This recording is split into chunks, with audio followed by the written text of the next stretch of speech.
दिल्ली में डेंगू के बढ़ते मामलों के बीच एक ऐसा आंकड़ा सामने आया है जिसने स्वास्थ्य व्यवस्था की एक बड़ी चुनौती उजागर कर दी है। हिंदुस्तान टाइम्स की रिपोर्ट के मुताबिक दिल्ली में इस साल अब तक सामने आए 570 डेंगू मामलों में 208 केस यानी 36.5% मरीजों का पता ही ठीक से ट्रेस नहीं हो पाया। लेकिन सवाल है, जब मरीज डेंगू से संक्रमित है तो उसका पता ट्रेस न होने से परेशानी क्या है? आइए आसान भाषा में समझते हैं।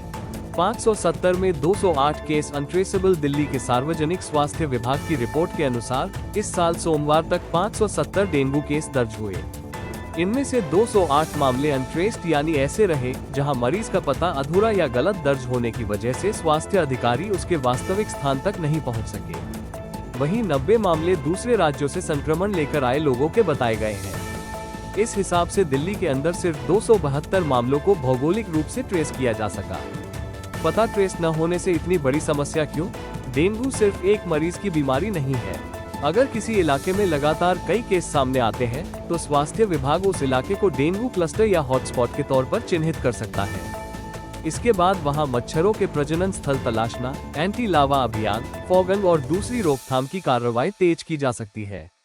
लेकिन अगर मरीज का पता ही गलत या अधूरा हो तो अधिकारियों के लिए ये पता लगाना मुश्किल हो जाता है कि डेंगू वास्तव में किस इलाके में फैल रहा है। दिल्ली में निगरानी बढ़ी, लेकिन डेटा की समस्या बरकरार। दिल्ली में डेंगू को साल 2021 में नोटिफाइबल डिजीज बनाया गया था ताकि मामलों की निगरानी बेहतर हो और संक्रमण के फैलाव के हिसाब से टारगेटेड एक्शन लिया जा सके। रिपोर्ट के मुताबिक अब पहले की तुलना में कहीं ज्यादा अस्पताल और स्वास्थ्य इकाइयां बीमारी का डेटा साझा कर रही हैं। लेकिन समस्या यह है कि कई मामलों में पूरा पता या मरीज का संपर्क विवरण सही तरीके से दर्ज नहीं हो रहा। ट्रेस किए जा सके 272 मामलों में एमसीडी क्षेत्रों के भीतर वेस्ट जोन में सबसे ज्यादा 43 केस दर्ज किए गए। इसके बाद सेंट्रल जोन में 34 और शादरा नॉर्थ में 27 मामले सामने आए। यानी दिल्ली में डेंगू की निगरानी के लिए सिर्फ मरीजों की संख्या जानना पर्याप्त नहीं है, मरीज कहां से आया ये जानना भी उतना ही जरूरी है।